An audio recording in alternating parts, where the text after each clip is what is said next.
Hello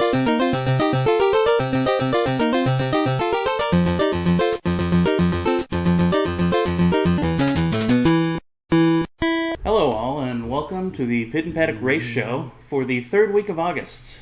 We had a full plate of all three series that people actually watch running this weekend. Yeah, not the other ones. Yeah, the other ones are People kind of watch the other ones, but it's like Detroit. It's the big three. That's true.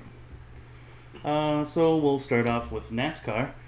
The Good Old Boy series was back to drafting at Daytona, where literally any random person in the race can win it. And they did.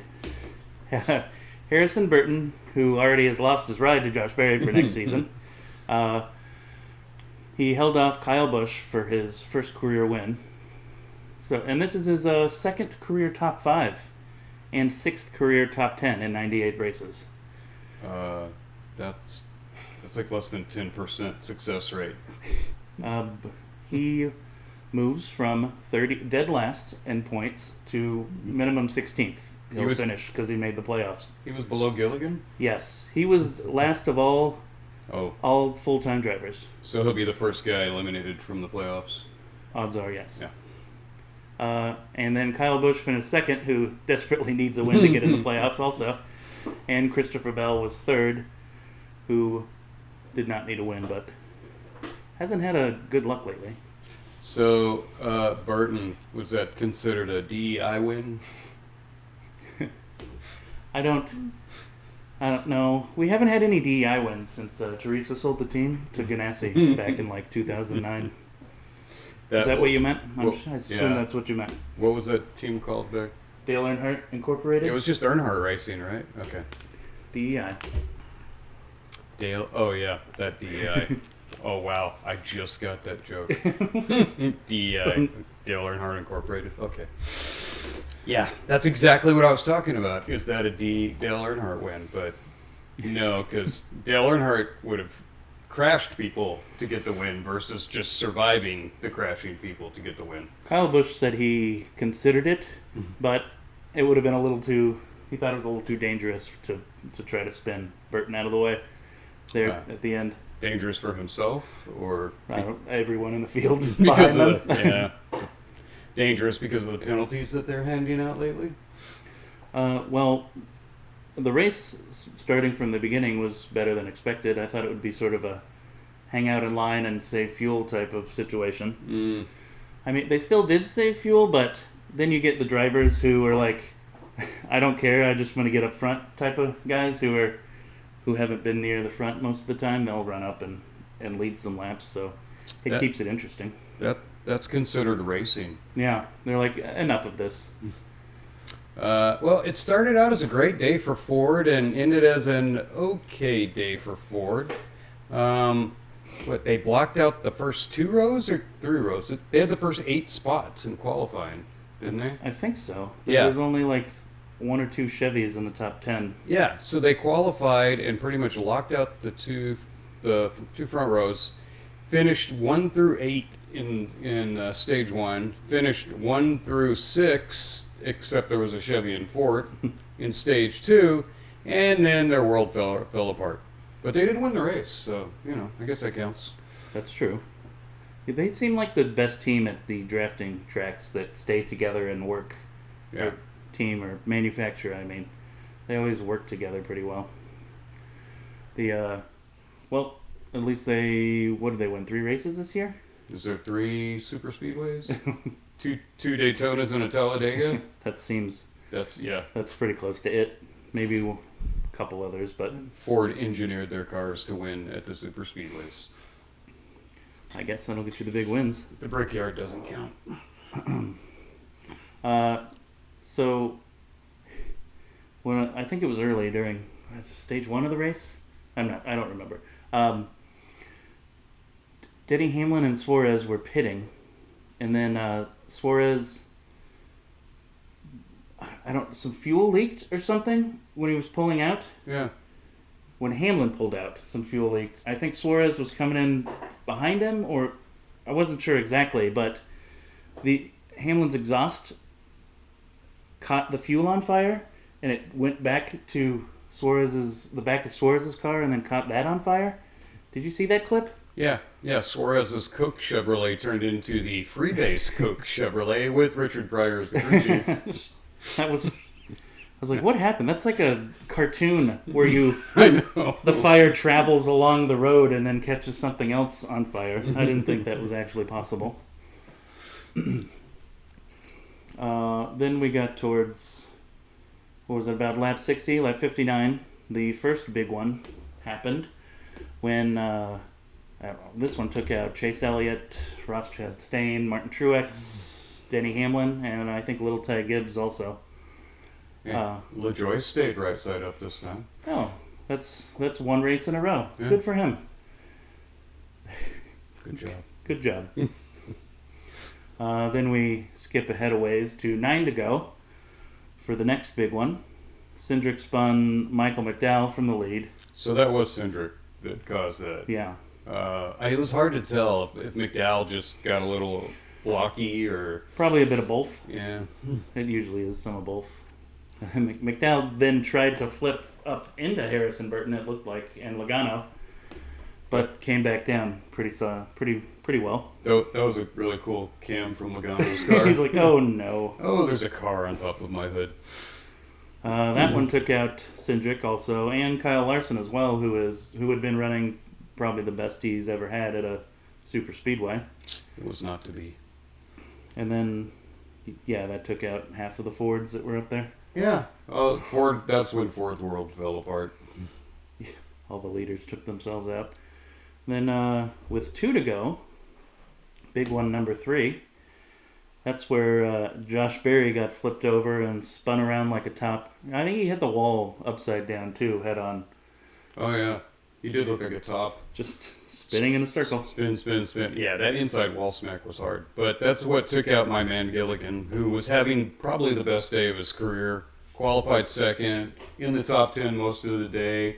Avoided the first 2 big ones, but not the third. That one upset me. I think I put like $5 on him and finished top 10. Yeah, he even had the pickle car.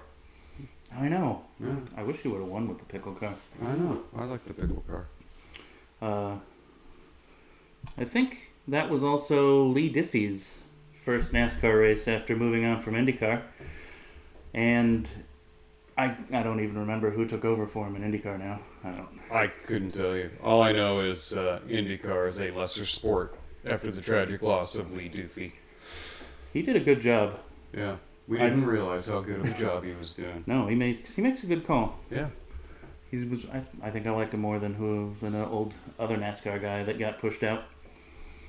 NBC also had nonstop coverage for the first time, which means all commercials during the green flag were in the side by side. Did they say we're going side by side like 26 times? I'm sure they did. Of course, the commercial jumps to 3/4 of the screen. Mm-hmm. But you know what? I'll take what I can get there. Yeah. At this point, I kind of just want to pay someone for like an F1 TV style. Let me pay $100 and watch the races commercial free, please. No, you cannot do that. There are 26 intertwining broadcast agreements that don't want NASCAR to make it simple. Any disruption would cause World War I all over again.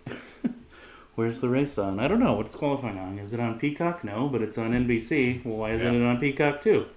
Yeah, at least with an F1 style, if they go to commercial, you can just switch over to a driver cam that you like.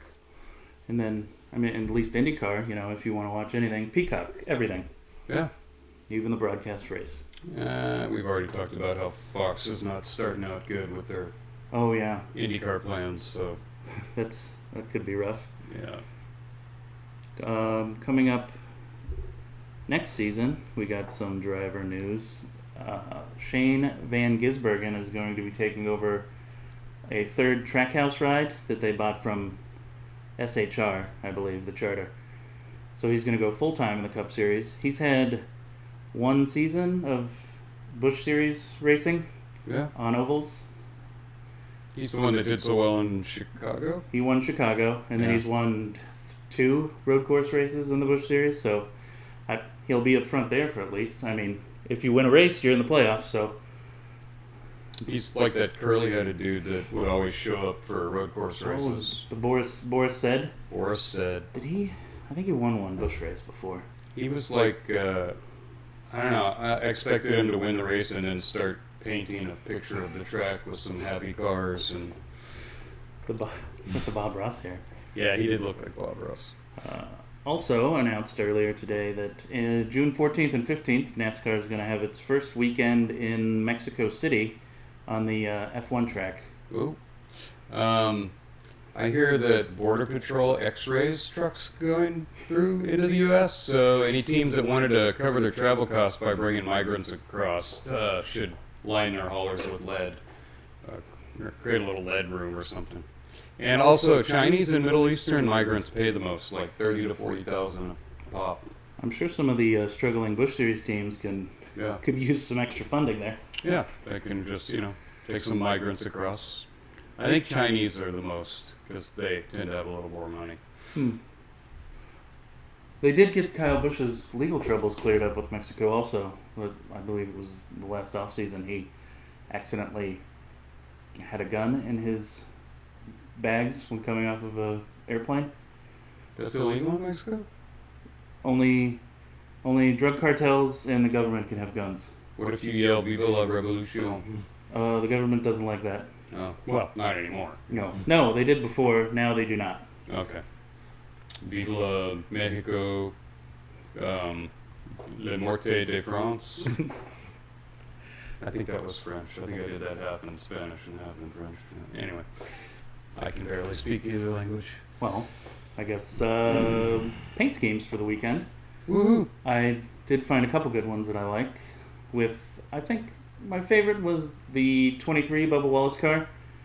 Columbia was the sponsor. And they had sort of a fish scale looking paint scheme. Yeah. That was kind of cool. I didn't realize those were fish scales. That looked like somebody's printer was running out of ink. Oops. I'm like, what were they trying to do there? I had to go for Gibbs in the 54 Reagan car. They even had like Reagan in the cowboy hat. Not like the movie cowboy hat, but like the I'm out cutting weeds on my ranch cowboy hat. He does seem to enjoy that. Well, on that note, I'll pick from the Busch Series the number 19 also Reagan car that was in that race. Definitely a good choice. Definitely. I wonder if they're Reagan. Are they gonna sell that one? I'd buy the little. Oh yeah, the little toy one. Diecast. How about bad cars? Bad cars. Oh, I think the first one is Justin Haley in the 51 Beefaroo car. I don't know what a beefaroo is or why I would eat it. I think that's someone tried to get a kangaroo to hook up with a cow. That's what it sounds like. Like they did it with buffaloes a while back. Beefalo. It's not quite as good as the old Meat and Bone car, but it's kind of close to Meat and Bone. Yeah. Was it Meat and Bone? I think it was Meat and Bone, the one from earlier this season. Yeah, that's the one we said sounded like a gay nightclub. Yeah. Beefaroo, close second. I'm going to call out Hamlin's number 11 FedEx car. They had a slogan, readiness for resilience. The dumbest slogan I've ever heard. Who came up with that slogan? Sounds like something out of the Harris campaign. We've delivered the package when it is delivered, moving forward with delivery and unhindered by the package that is not delivered in a day that will be delivered. That should be their new motto. That slogan just reeks of like government word salad. Oh yeah. Hey, let's get a committee to come up with our new motto. Readiness for resilience. I don't even think that's good grammar. No, I don't. So stupid. All right, I don't want to waste any more brain cells on something that's stupid. Coming up next week for NASCAR is the Darlington, the Southern 500 at Darlington, I guess. Yeah, that's what it used to be called, right? The Southern 500. It still is. Is it? I thought it's called like the wood burning cookout on the grass. That's a stupid name. It's the Southern 500. It's the Southern 500. That is 367 laps on a 1.5 mile track, but a little bit under. Almost. Just like Phoenix is not quite a mile. Yeah. Ooh, that's going to be the last race before the playoffs too, so there's still a open So whoever gets a win still has a shot to make it. So Busch needs a win. Dillon needs another win without crashing people. Bubba Wallace is right there. And then... Who was in the playoffs last year that hasn't had a win or doesn't have the points? I know Busch and Wallace. Little Ty Gibbs doesn't have a win, does No, he doesn't. I think he's in on points, though. Unless somebody else, there's only one race left to win, so maybe they won't be able to push him out. Nope. Did Bell get a win this year? Yes. He got Phoenix, He was hot early at the mile tracks. New Hampshire also. All right. That's it for NASCAR. On to Formula One. In the cold, cloudy, and forgotten Netherlands, McLaren's Lando Norris devastated the Dutch Orange Army, outrunning second place Verstappen by 20 seconds, with a surprised Leclerc somehow finding third for Ferrari. What's happening to Red Bull? I don't know. Red Bull's clearly fallen back a bit. I don't even think Nostradamus would have predicted McLaren with the fastest car after Red Bull's start to the season. Yeah, last year they started out with one of the worst cars, and then they pulled off a miracle and were suddenly on the podium. It's been a huge turnaround for them. It's over about 2 years almost. That's really good engineering, and they're not even German. Well, Max, even though he started second, he jumped into the lead after Lando had an atrocious Mark Webber start. But Lando slowly reeled Verstappen in over 18 laps. The question everybody's asking now is, will McLaren take the Constructors' Championship from Red Bull by the end of the year? They're only 20 points back right now. So they could, if they finish out of the points, they could get it in one race. Wow, that's true. The race nerds say that if Lando wins every race and Verstappen is second, and Lando gets every fastest lap point, he would beat Verstappen by 1 point. So he needs Verstappen to DNF somewhere. Well, so that's for the drivers? Yeah, for the driver. For the constructors, it's looking pretty McLaren. Although McLaren said that track was like the perfect track for them. That sucks. It's Max's home race. Yeah. He got his win there. Yeah. The only reason that track's back on the circuit is because Max Verstappen. Otherwise, nobody wanted to go to the Netherlands track again. Big crowd. Yeah, they said it's the hardest track for passing after Monaco, but I don't know. I saw a fair amount of passing on those bank corners. Some moving. Yeah. Not terrible. Yeah, it wasn't like Monaco bad. I did like the big trophy cups that they had. Those were cool. They actually look like a cup. Good job, Dutch people. And Lando didn't break his cup this time. Good for him. But we were forced to listen to the depressing British national anthem. Yeah. Almost all those European national anthems make me want to cut my wrists. I like Italy. Yeah. When Ferrari gets the constructors win. Italy is the happy. That's like, I call it the second best national anthem in the world after the U.S. That is true. The lyrics actually talk about letting my sword drink the blood of the Polish. Oh. And that's nice. Let's join a cohort. We are ready to die. I don't think they have cohorts anymore, but I think it was like Napoleon era when they wrote that one. The fourth best team now, Ferrari, finally got a strategy call right when Leclerc undercut Pastry. I thought he was going to overtake him pretty easily, but he could never get back by him. Why was that? Because Pastry got new tires, and he was just catching Leclerc, and then he just couldn't get past him. And I really couldn't say why. Leclerc wasn't blocking. Did he just wear his tires out getting up there, maybe? I don't know.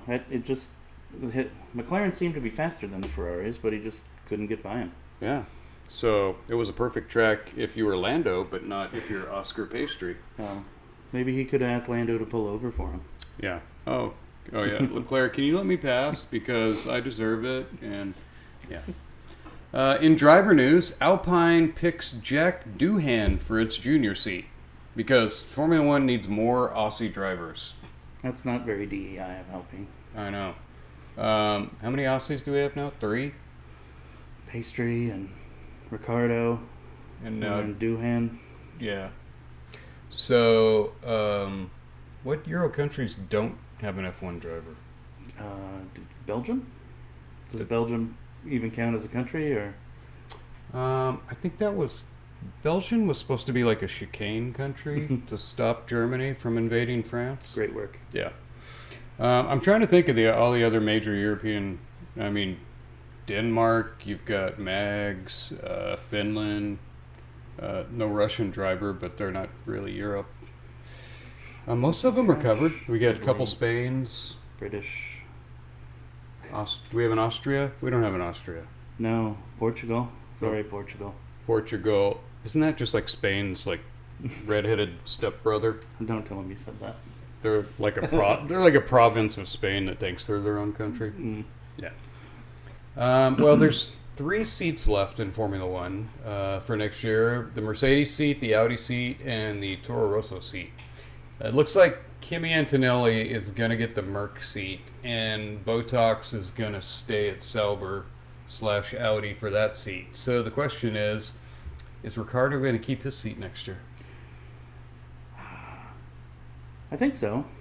Yeah? Maybe. Yeah, I think he'll stay at the Red Bull. He'll stay at Red Bull somewhere. So you think Lawson, because Helmut Marko said Lawson's definitely going to be in one of the Red Bull teams next year. So you think he'll get Perez's spot? I think they might try it. It's tough to tell. Neither Yuki or Ricardo have impressed enough to move up to the Red Bull Not senior really. seat. It could all come down to how much money someone has or something. I don't know. I could see him putting Lawson in there because, when you don't perform, they got no problem taking you out mid-season for somebody else. Red Bull's brutal. Yeah, they do it pretty easily. Who else? Today I found out that Logan Sargent won't be back for next year. So who is going to be replacing him next season? Not Sergio Perez. When Perez isn't sabotaging his own race, his team does it for him. They give him like a double-length pit stop, like 4.5 seconds or something. I don't know what's up. He must have been hanging out with Graham Rahal and picked up the bad luck. Filling in for Logan the rest of the season is Argentinite driver, F2 driver, Franco Colapinto. Oh, not Canapino? Not Canapino, Colapinto. Very different. Okay. I hope Williams' social media manager is ready for the hellfire that's about to rain down upon them from Argentine fans. Franco, they should have named him his middle name Pina. Nah, it doesn't really work. I was trying to do a Pina Colada joke, but Pina Cola, whatever. Pinto's a bean. Cola Pinto? Okay. I wasn't prepared for that one. I'll just move on. The that was a funny story. Yeah, the Huskars were seized by Dutch authorities in pit lane after the race last weekend. The Dutch police quickly realized that their standard issue VWs were much better and returned the vehicles immediately. Here, our Passat is faster than your Haas Formula One car, so you can have it back. Yeah. No, thank you. When, by saying, like, the Dutch seized the assets, does that mean they asked nicely? And I mean, how do you, what, I heard they were actually in the pit lane, guarding the cars and all the equipment and saying you can't leave. I know it had something to do with, was it Alkali, the former sponsor, the Russian? Oh yeah, the Russian sponsor. Something about they want their money back that they all gave to Haas. I'm not sure of the legal, what the full story is, but that's what started it. Well, Haas kept their $13 million, and then they went to court, and then the court gave the Russians $9 million back, so Haas had to make that $9 million payment, which he did. He said, the check is in the mail. Can you release my cars? All right, we're gonna head out then. Actually, he paid.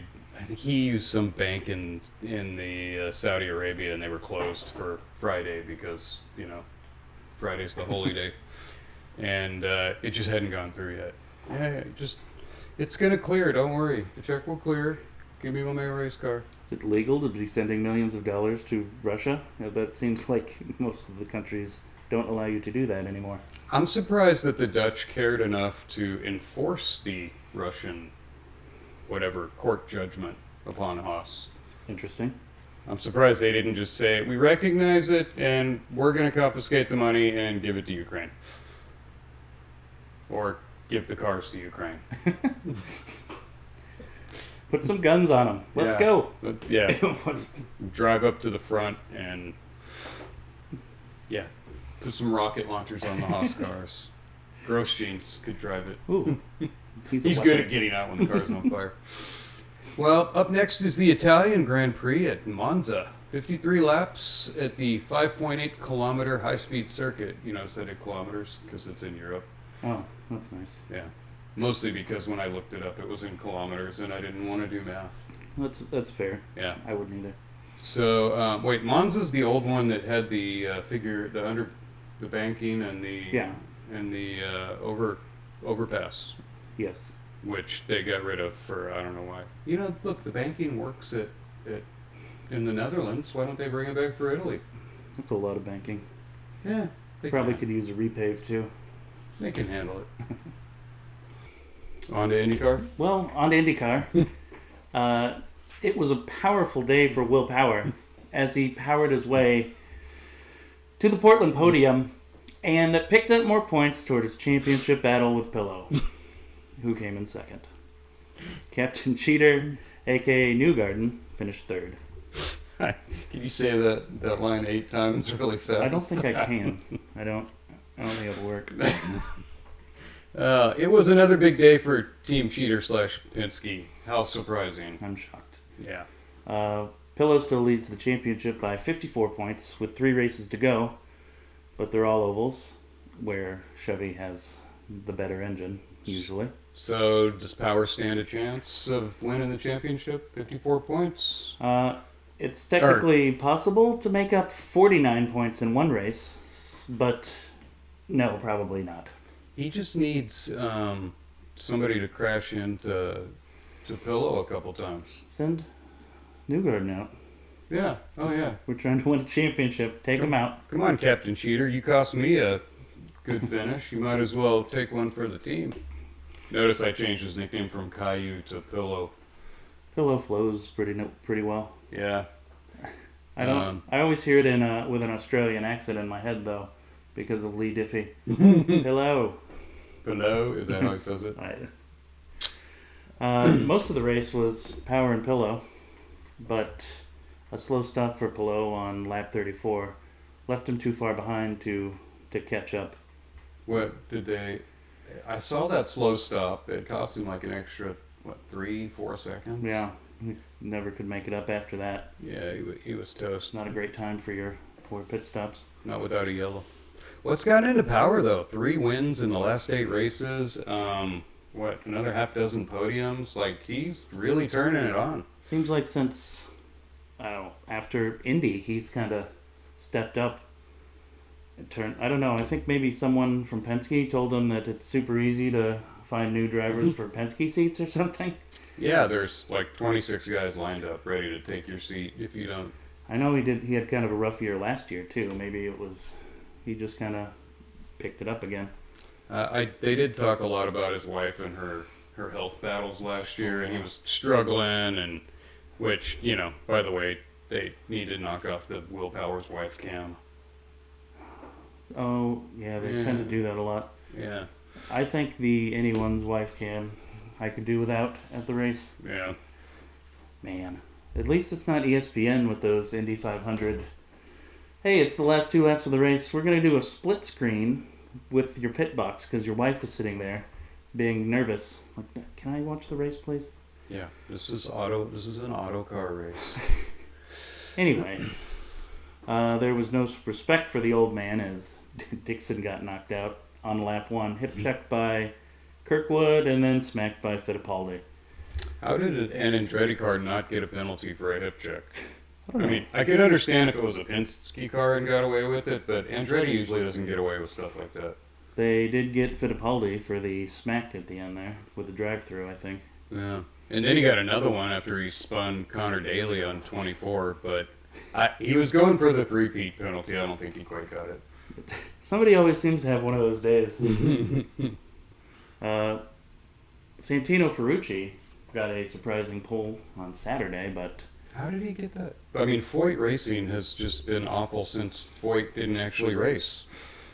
They've partnered up with Penske as a technical alliance.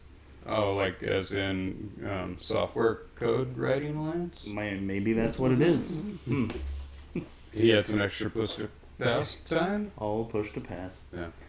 He kind of, what does he finish? Disappointing 8th place. Yeah. I was hoping for a podium. Oh, yeah. I had hopes. I wanted to see him insult someone's gender preference from the podium. Oh, man, Portland would have loved that. Yeah. Oh, yeah, that was the perfect spot to do that. He's the one in Chicago that called, what's his name, your little boyfriend. Yeah, during practice. Yeah, during Pride Week. And everyone got upset at him. Yeah. I just thought it was kind of hilarious. It was a disastrous day for Grosjeans, though. He spun himself out, and then he got hit twice trying to rejoin the race without looking. And then he was given a penalty for dangerous driving. Grosjeans later defended himself, saying it's not considered dangerous driving because he's part Asian. Kyle Larson got in trouble for that joke. That one's probably going to get us a banner on. That one's going to get us kicked off of YouTube. Coming up next week for IndyCar, a doubleheader at the Milwaukee Mile, Saturday and Sunday. This is just where they take a full race and break it up into 2 days again. I think they're a little longer than half, I hope. Yeah, because it's $250 each. So you could just do it on one day and have a 500. Yeah. What do they usually do? Probably 300, I think, would be a normal race. 3 or 350. IndyCar usually does. Yeah. Well, it's 150 for a road or street course, and 300 is kind of their average. I don't know. Milwaukee's barely a mile? Yeah. Flat. That's the airport track. Flat 1 mile track. That's it for Indy. Not a lot for other racing, but Robert Kennedy Jr. ended his race for the U.S. presidency with the DNF this week. Oh, too bad. Yeah.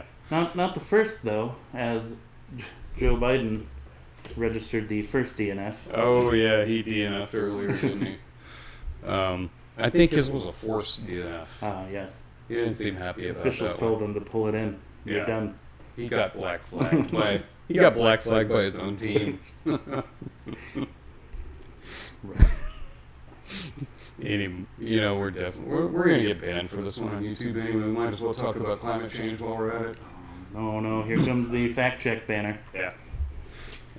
I'll just throw in abortions so we can get that banner too. And we're done.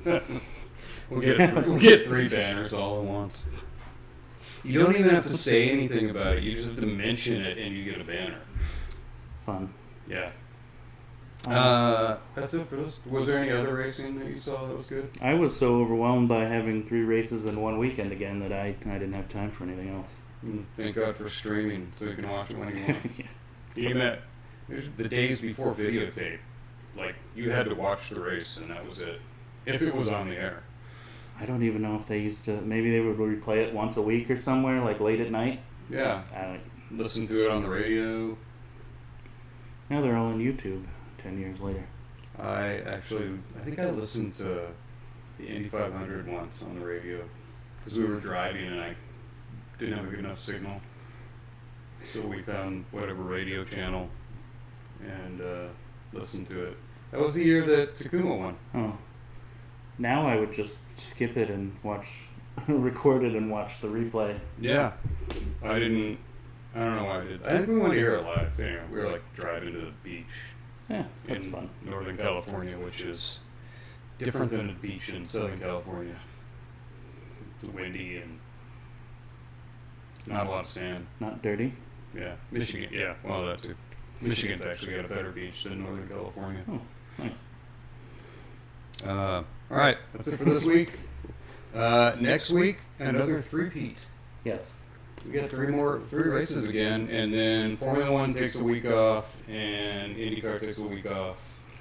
Man, IndyCar is almost done. Yeah. Just a couple more weekends and that's the season. Yeah, 3 races. Actually, it's more like 2 races if you.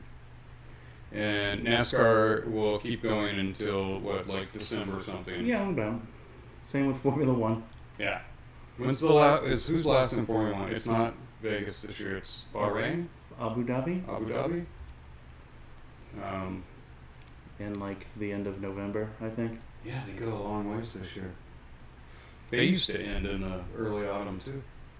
There's too much money to be made.